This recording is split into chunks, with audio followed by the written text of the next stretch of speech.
It challenges traditional storytelling in the way that it should. That's the point of the whole medium. And it's really rad to be involved with someone who just kind of kicked that door down.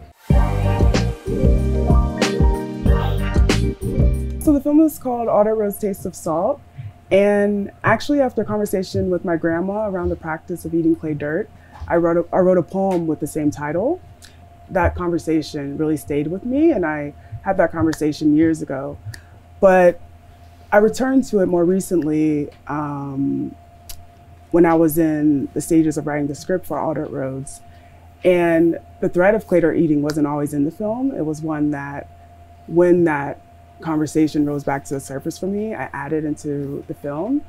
And the scene where you see Grandma Betty and the two girls and the hands and the couch, she's all over that scene. Like, her words and our conversations around that practice is all over that scene.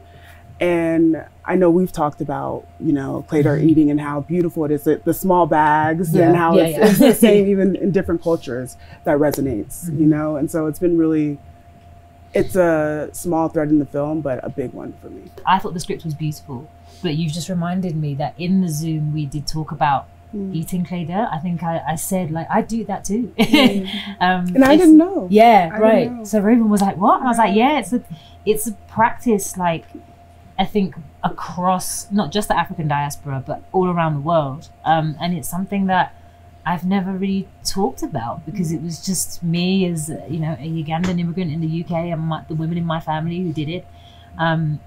So it's never been something that has been discussed outside of that circle. And then I was reading a script that kind of had that as a part of it, and it was really exciting. So yeah. She is a gorgeous leader, and the compassion and care that is in her script is in her everyday presence.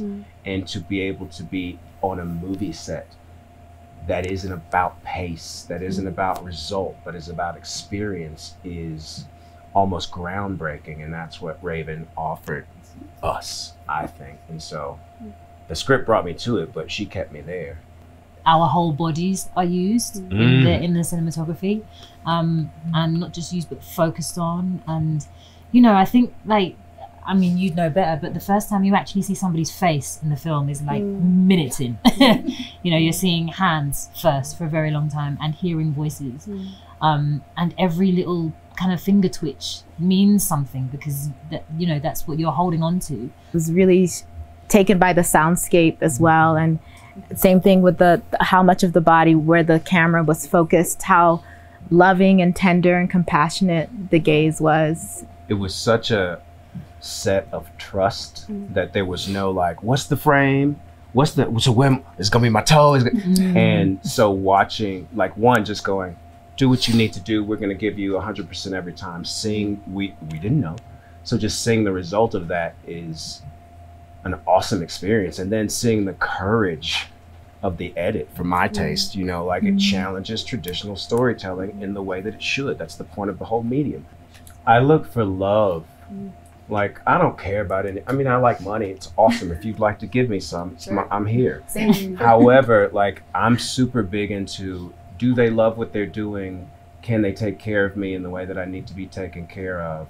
And is it going to wake me up from the slumber of, you know, being who I have been for whatever amount of time that is? Which, again, it's reading this and you go, oh shit, I ain't done nothing like that in my whole life. This is rad.